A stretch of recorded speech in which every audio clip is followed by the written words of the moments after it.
Break के बाद चलिए सीधे आपको मकराना लेकर चलते जहां जनसभा को संबोधित कर रहे हैं मुख्यमंत्री अशोक गहलोत। गौड़, हिम्मत सिंह जी राज पुरोहित, लच्छाराम जी, बुराराम जी डूडी, भवराराम जी डूडी, मोहम्मद शरीफ जी चौधरी, राम मनोहर जी डूडी, जगदीश शर्मा जी और अन्य नेतागण, उपस्थित बुजुर्गों, भाई और बहनों, नौजवान साथियों, हमें बहुत खुशी है कि कल ही इत्तला की जाकिर हुसैन साहब को इस मीटिंग के बारे में एक दिन के नोटिस के अंदर भी इतनी बड़ी मीटिंग करना, आप सबका यहाँ आना इस बात का प्रतीक है कि आप सबका प्यार, आपकी मोहब्बत, आपका विश्वास, आपकी दुआएं, आपका आशीर्वाद हम सब के साथ में है। उसके लिए मैं अपनी ओर से, अपने साथियों की ओर से आपका शुक्रिया अदा करता हूं, आपको धन्यवाद देता हूं। ये चुनाव आने वाले हैं जो बहुत महत्वपूर्ण चुनाव है। नागौर से ज़्यादा कौन समझ सकता है कि पूरे देश की तकदीर का फैसला करेंगे। और जिस प्रकार की फासिस्टी ताकतें आज शासन कर रही है, उनके जुमलों को हमने देखा, झूठ को देखा, झूठे वादे को देखा। पिछले चुनाव में जिस प्रकार से माहौल बनाया गया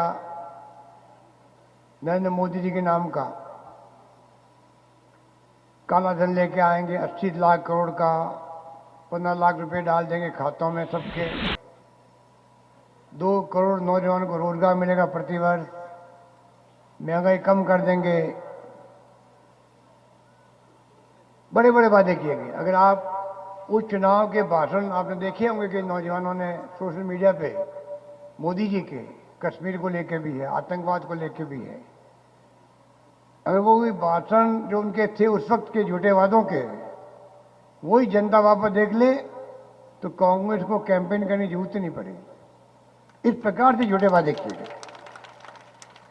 हद होती है। प्रधानमंत्री असत्य बोले, ये प्रधानमंत्री पद की गरिमा के खिलाफ मानता हूं मैं। प्रधानमंत्री कई बने हैं आजादी के बाद में, पंडित नेहरू बने, इंदिरा गांधी बनी, लाल बहादुर शास्त्री बने, राजीव गांधी बने, मुरारी भाई देसाई बने, वीपी सिंह जी बन गए, देवगौड़ा जी बन गए, इंदिरा कुमार गुजराल जी बन गए,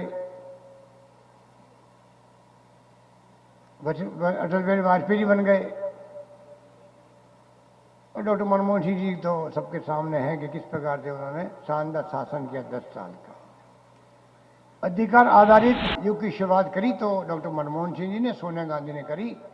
कानून बना के जनता को अधिकार देने का, चाहे नरेगा हो, रोजगार का, शिक्षा का अधिकार हो, खाद्य सामग्री का अधिकार हो, सूचना का अधिकार हो,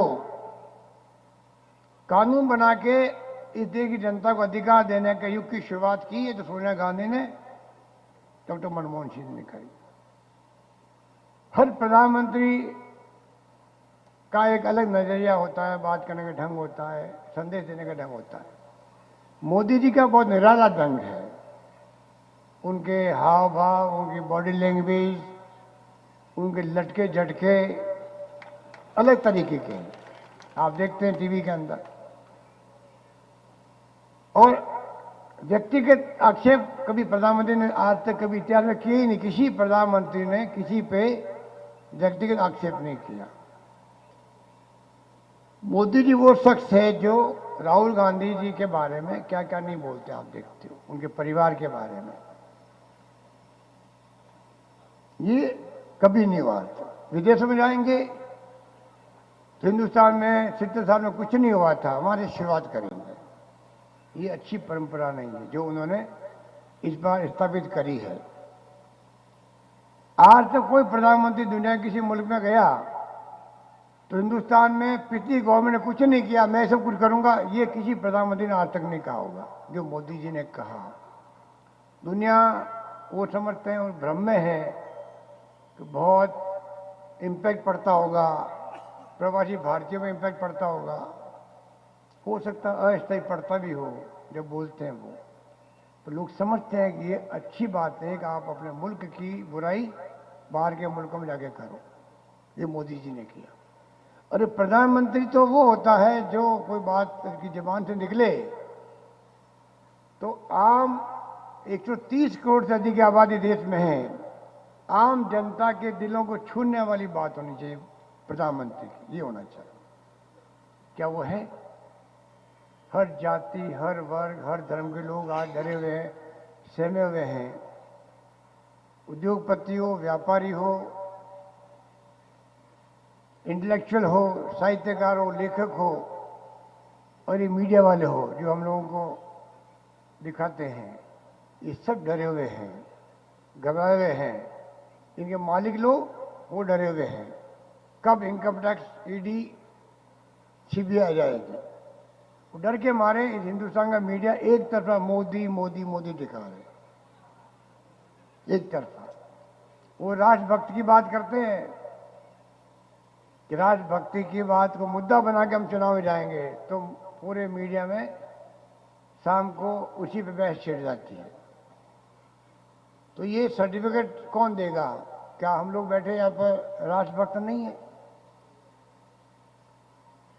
हम लोग हिंदू नहीं है? हिंदू बनने के लिए बीजेपी का फॉर्म भरना जरूरी है?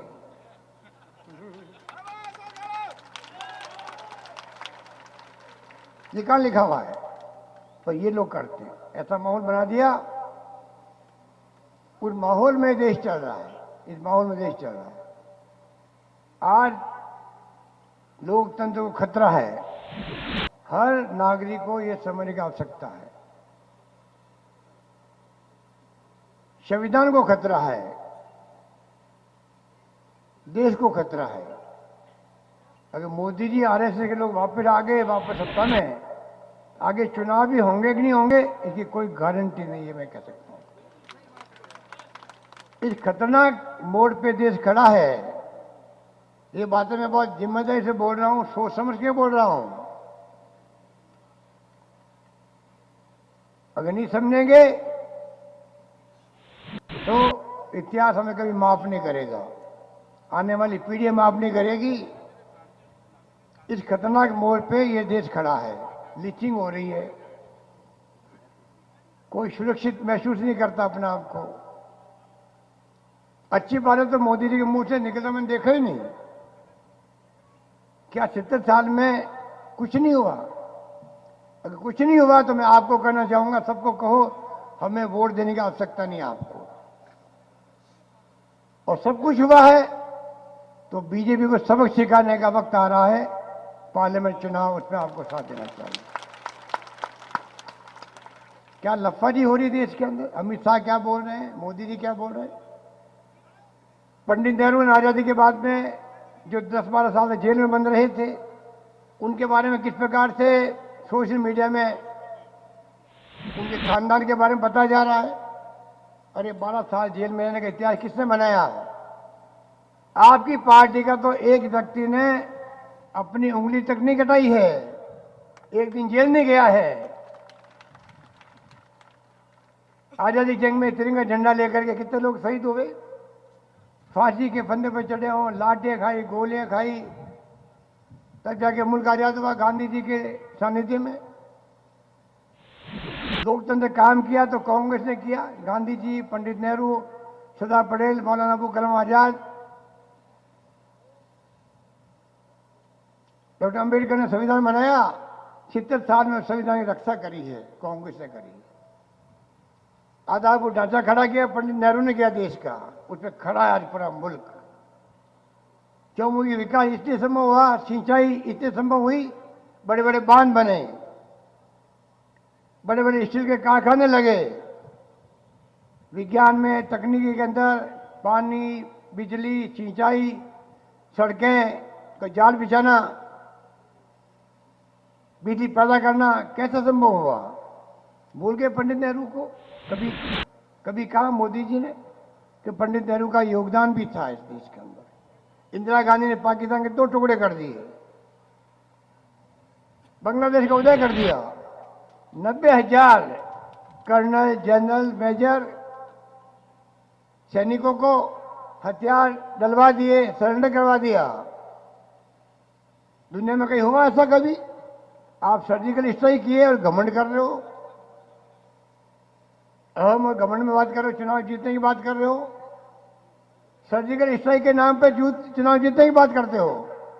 इंदिरा गांधी का नाम एक बार नहीं लिया। इंदिरा गांधी वो नेता थी जिसे वाजपेयी ने कहा था पार्लियामेंट में कि इंदिरा गांधी नहीं, दुर्गा का रूप है, जिसके लिए कहा था ये बात। कभी नाम लिया मोदी जी उनका? नहीं लिया। खालिस्तान ने बनने दिया, पंजाब को अलग नहीं होने दिया देश से। जान चलेगी खुद की खालिस्तान को लेकर के। आतंकवाद को खत्म कर दिया वहां पर इंदिरा गांधी ने, सरदार बहन सिंह जी ने। आप बताइए, कभी मोदी जी ने कहा कितना खतरनाक आतंकवाद पैदा हो गया था? हमारे एक हवाई जहाज को उड़ा दिया आतंकवादियों ने। मैं उस पर सिविल एविएशन मिनिस्टर खुद था। 400 लोग मारे गए थे वहां पर, आयरलैंड के अंदर 400 लोग मारे गए थे। कनिष्क विमान था। क्या मोदी जी को याद नहीं है कनिष्क विमान? कितने लोग मारे गए थे? आतंकवाद का मुकाबला करते करते इंदिरा गांधी ने जान दे दी। कभी जिक्र किया उन्होंने? राजीव गांधी कहते थे 21st सेंचुरी में जाएंगे हम लोग। आज मोबाइल हाथ में सबके हैं, कंप्यूटर आ गए हैं, इंटरनेट की सेवाएं हैं। किसका सपना था? राजीव गांधी का था। कभी कहा मोदी जी के नाम अनजाने में निकला? कभी नहीं निकला। कांग्रेस मुक्त भारत बनाएंगे। अरे कांग्रेस चौके तो सत्ता में नहीं होने के बावजूद गांव गांव में 6.5 लाख गांव में देश के अंदर, और कांग्रेस मुक्त भारत बनाने वाले खुद मुक्त हो जाएंगे देश से। जब वाजपेयी गवर्नमेंट थी तो खूब विज्ञापन दिए, इंडिया साइनिंग, फील गुड।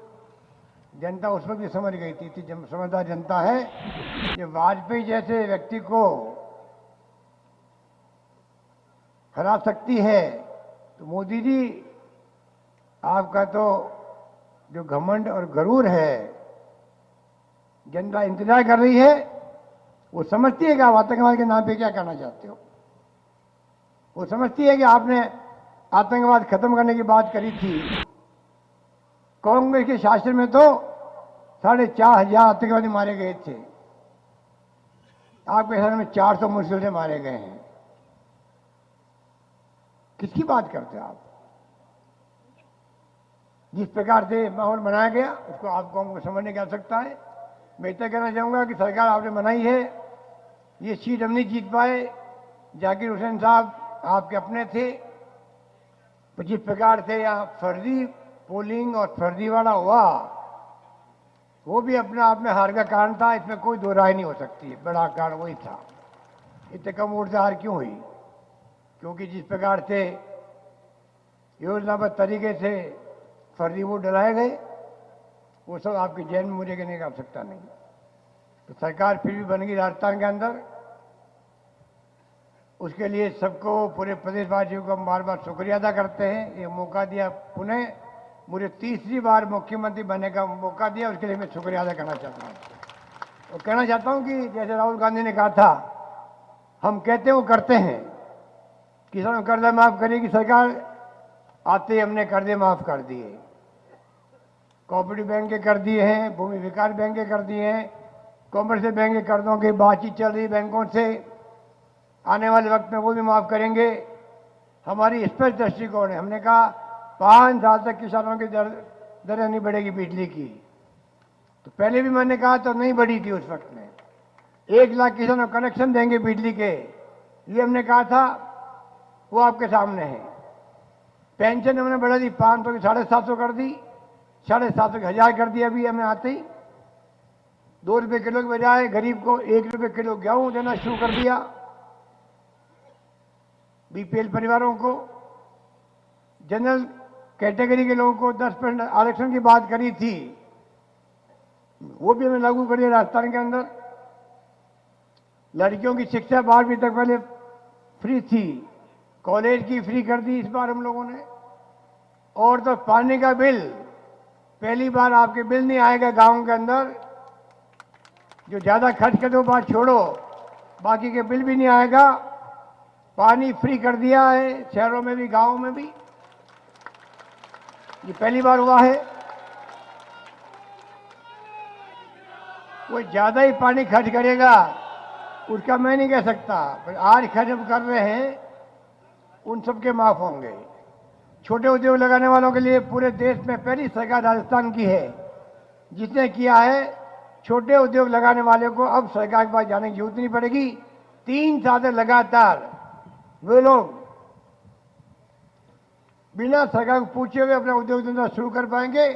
3 साल सरकार को कुछ नहीं पूछेगी। ये फैसला हिंदुस्तान ने पहली बार हमने किया, अभी 15 दिन पहले किया हम लोगों ने। बेरोजगारी भत्ता हमने देना शुरू किया, 3,000 3,500 रुपये 40,000 नौजवानों को जिसको भत्ता मिलता है उनमें सेलेक्ट करेंगे हम एक गांव में एक जो सरकार का नुमाइंदा होगा और जनता के सुख दुख में काम आएगा। सरकार और जनता के बीच में कड़ी का काम करेगा। इस प्रकार की योजना मैंने घोषित करी है। चुनाव खत्म होते उसको लागू कर देंगे हम लोग। पहले भी हमने कोई कमी नहीं रखी थी। पिछली बार सरकार हमारी थी, चाहे दवाएं फ्री थी, टेस्ट फ्री कर दिए, हिंदुस्तान में कहीं भी नहीं हुआ था। एक नया इतिहास बनाया था, लैपटॉप दिए बच्चों को, पेंशन की सब शर्तें हटा दी उस वक्त में हम लोगों ने। इंदिरा गांधी कहना कि पानी की सेकंड फेज सोनिया गांधी जी खुद आई थी, हमने उसकी शुरुआत करी। दुर्भाग्य से वसुंधरा जी आई तो वापस नाटक किया गया शुरू करने का। पानी मकान तक पहुंच गया, गांव में ही पहुंचेगा। सरकार बदल गई तो वो काम सब ठप हो गए, पहुंच नहीं पाया।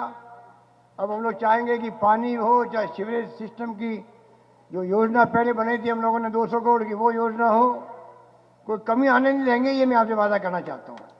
नावा के अंदर बिसलपुर का पानी आ गया था, मकराना पर्वतसर की जो रेल लाइन का मामला था उसमें हमने भार नहीं डाला यहाँ की जनता पर। मेरे वक्त में 8 करोड़ रुपए हमने दिए रेलवे को और यहाँ पर वो रेल लाइन बनाई गई। आपके मार्बल पे वैट कम कर दिया उस वक्त में, 12 से 5 पे ले आए मैं उस वक्त में, रॉयल्टी कम कर दी। यहाँ पर मकानों में नगर परिषद बना दी नगर पालिका की। कहने का मतलब ये है कि उस वक्त में मुझे याद है, सरकार तो चली गई हमारी, मैंने कहा था सरकार हमारी बनेगी, निश्चित रहो, इतने हमने अच्छे काम किए, और नहीं बनेगी तो फिर आने वाली सरकार काम भी नहीं करेगी। और वही हुआ। वसुंधरा जी ने मेरी बात सुन ली होगी इसलिए काम नहीं किया। उन्होंने कहा अपने एमएलए को, जब एमएलए काम मांगने गए उनके साथ काम नहीं हो रहा है, किस मुंह से लेके जाए गांव में। पता है आपको उन्होंने क्या कहा? सिविल लाइन पे जो मकान है मेरा, उनका आमने सामने मकान है सिविल लाइन पे, आपको मालूम है। उन्होंने कहा एमएलए को, आपको पता मेरे सामने कौन रहता है? कहता वो पूर्व मुख्यमंत्री अशोक गहलोत रहते हैं, जाओ उसको पूछ लो, खूब काम करके देख लिए, वो वहां बैठा हुआ, मैं यहाँ बैठी हुई हूँ मुख्यमंत्री के रूप में। आप सोच सकते हो, शुरुआत ही उन्होंने ऐसे ही करी सरकार की चलाने की, तो क्या काम करते फिर? हमारी स्थिति ये थी, हम चुनाव में एमएलए को खड़ा करते, पूछते कोई काम बाकी रह गया, एमएलए काम मांगता मांगता थक गया। मैंने स्वीकृति देते देते नहीं थका, लास्ट तक ये मैं दावे के साथ कह सकता हूँ आप लोग। इस रूप में हम लोगों ने काम किया था उस जमाने के अंदर। इसलिए आप निश्चिंत रहो, सरकार अभी बने 80 दिन हुए हैं, 21 फैसले हमने बहुत शानदार किए हैं। चुनाव के बाद में चौमुखी विकास की योजना बनेगी राजस्थान के अंदर, समस्याओं के समाधान होंगे, गुड गवर्नेंस दी जाएगी जनता को, कानून व्यवस्था की स्थिति को और मजबूत किया जाएगा। तो आपको मैं अपील करना चाहूंगा, अगर हम लोग सीटें नहीं जीते तो जो आपने हमें जिताया है पक्की मोहर उस पर नहीं लगेगी। पक्की मोहर लगानी है तो मोदी जी को सबक सिखाना जरूरी है। दिल्ली में हमारी सरकार बने, राहुल गांधी प्राइम मिनिस्टर बने, फिर आप देखेंगे जो व्यक्ति कहता है वो करके दिखाएगा आप लोगों को। और अफवाह में ध्यान मत दो, मैंने कहा मीडिया दबाव में है, इसलिए एनडीटीवी जो देखता है उसको मालूम है, एनडीटीवी निष्पक्षता से बताता खबरें। और रवीश कुमार जो उसका एंकर है वो कहता है कि जो हमारे एंकर और मीडिया वाले जिस रूप में एक तरफा दिखा रहे हैं दबाव के अंदर सरकार के, लोकतंत्र को इससे खतरा पैदा हो गया है और जनता को चाहिए 2 महीने अपने टीवी देखना बंद कर दे, वरना पता नहीं जनता का मानस ही बदल देंगे टीवी वाले, तो देश का नुकसान हो जाएगा। ये अगर टीवी वालों में खुद की सोच हो तो आप समझ सकते हो देश की दिशा में जा रहा है। इसलिए मैं आपको आगाह करना चाहूंगा, कृपा करके एक एक सीट जरूरी है। नागौर की सीट तो में जीतनी भी है और नागौर की जनता समझती है, जब 77 में कांग्रेस हार गई थी, इंदिरा जी भी हार गई थी चुनाव, जो थी महान नेता थी, बाद में वापस आंधी चली, पुनः प्रधानमंत्री बनी वो, पर एक बार चुनाव हार गई थी। उस वक्त भी नागौर ने नाथुराम मिर्जा जी को यहां से कामयाब किया था। वो इतिहास आपका है, जिस क्षेत्र का इतिहास वो हो, वो सीट अगर हम नहीं जीते हैं, आप सोचो क्या मैसेज जाएगा देश के अंदर, प्रदेश के अंदर। इसलिए कृपा करके सारे मतभेद भूलो, हाईकमांड फैसला करेगा टिकटों का, उसका इंतजार करो। और ये आप मन में संकल्प कर लो, टिकटों तक की लड़ाई अलग है। टिकट 2 होते तो मैं 2 टिकट देता, 3 होते तो पायलट साहब बैठे हुए हैं, हम लोग मिलकर बात करते 3 टिकट बांट दो, अविनाश जी को हम कहते हैं, टिकट तो एक ही होता है। कृपा करके जो लड़ाई चल रही है ना, वो आपको भी मालूम है, हम सबको मालूम है, हम सबको मालूम है कौन कौन उम्मीदवार है। उम्मीदवार तो हर जिले के अंदर है, होने भी चाहिए, होने भी चाहिए, पर लड़ाई होनी चाहिए, टिकटों तक होनी चाहिए। टिकट मिलने के बाद में अगर मन में संकल्प होगा, हम सच्चे कांग्रेसी हैं, देश के हालात को समझते हैं, चुनौती लोकतंत्र खतरे की है, संविधान को बचाने की है, देश को बचाने की है, जिसके दिल में ये दर्द होगा, मैं उम्मीद करता हूं कि वो अपनी बात शालीनता से कहेगा हाईकमांड के सामने। और टिकट मिलने के बाद में फिर ना किंतु है ना परंतु है, सबको मिलकर हमें उसको कामयाब करना है। और नागौर की सीट में जो माहौल है जनता में, वो माहौल एक तरफा है। कांग्रेस शानदार बहुमत जीतना चाहती है, जीतेगी, ये आप खुद जानते हैं। जनता चाहती है और फिर भी हम कामयाब नहीं हो तो जनता के दिल में क्या गुजरती है, उस बात का एहसास आप सबको होना चाहिए। यही बात करता मैं अपनी बात समाप्त करता हूं। धन्यवाद, जय हिंद, धन्यवाद। माननीय मुख्यमंत्री जी का, अविनाश पांडे जी का। तो नागौर के मकराना में मुख्यमंत्री को आप सुन रहे थे कि किस तरह से यहां पर वो इंदिरा गांधी के कार्यकाल से लेकर के कांग्रेस के अब तक के सफर को बता रहे थे कि किस तरह से विकास अगर हुआ है तो कांग्रेस की वजह से हुआ है, इन जुमलेबाजों की वजह से नहीं हुआ है। केंद्र सरकार पर जमकर हमने एक बार फिर से अशोक गहलोत ने